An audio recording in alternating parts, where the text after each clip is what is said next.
flood of happiness rising inside me. My elder brother Eric and Lord Christophe de Fiore stood in conversation.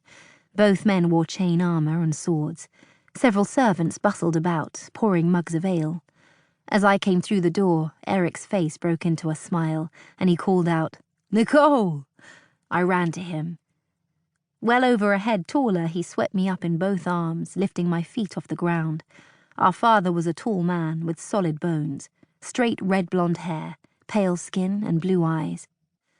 Our mother was tiny, like a bird, with light brown eyes and a mass of wavy brown hair. Eric looked like my father. I looked like my mother. We had a sister between us in age, Chloe, who resembled a mix of both of our parents. I let Eric hold me for a while. Then I struggled. "Put me down." Once he'd set me back on my feet, I grasped both his hands, inspecting his fingers and wrists. "You are all right? Not injured?" He and Christophe had been on patrol for nearly 3 weeks. "No, I'm fine," Eric answered. "But look at you. What have you been doing? You're covered in flour." "Making tarts. Strawberry for you and peach for Christophe." With that, I turned to Christophe, grasping his hands in turn for inspection. "And you? You're not injured? You're well?" He did not embrace me, but his eyes moved over my face. "I am well."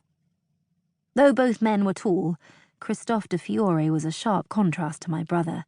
While Eric's nature overflowed with laughter and affection, Christophe was stoic and kept his thoughts to himself. He wore his dark hair cut short. His eyes were grey and his skin was tan. I'd heard once that he had to shave twice a day to keep his jawline from becoming stubbled. He and Eric were the same age, both having turned 26 the previous winter, but I'd known Christophe my whole life. The de Fiore lands bordered ours on the north. They were our closest noble neighbours and good friends to my family. Turning back to Eric, I said, "We received your message that you'd be back today. Mother and I are planning a buffet banquet tonight with dancing. While you were away, she made you a new tunic of red silk with gold thread, and I made Christophe a blue one with silver thread. Do either of you want a bath ordered?" "I do," Eric answered, "and something stronger to drink than ale. We rode hard to get home today."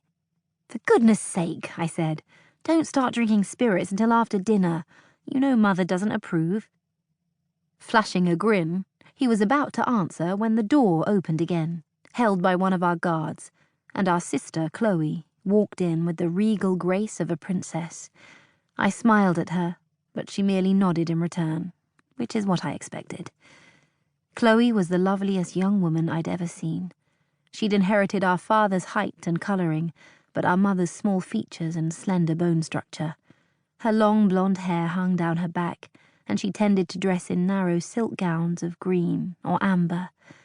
Eric did not call out to her, and she did not run to him. Instead, she walked slowly, with her head high, to join us, nodding first to Eric, "Brother," and to Christophe, "My lord." "My lady," Christophe answered, but his voice held no warmth, and I wanted to sigh. Though he and Chloe had been betrothed for several months, they hardly behaved like two people on the verge of marriage. When she looked down at me, Chloe's features shifted to an expression of affection. "Look at the state of you. Have you been baking? You realize we do employ perfectly capable kitchen maids. You'll need to wash your hair before dressing for the banquet." I drew in a quick breath and gripped her hand. "The banquet? Has father—" She nodded. "Yes, I've spoken to him and he's agreed to let you attend. I'll help you choose a gown." At this news, Christophe's eyes moved over my face again, and a flicker of relief crossed his features. Was he glad for me? How kind of him. "You're certain?" Eric asked in surprise. "Father agreed?"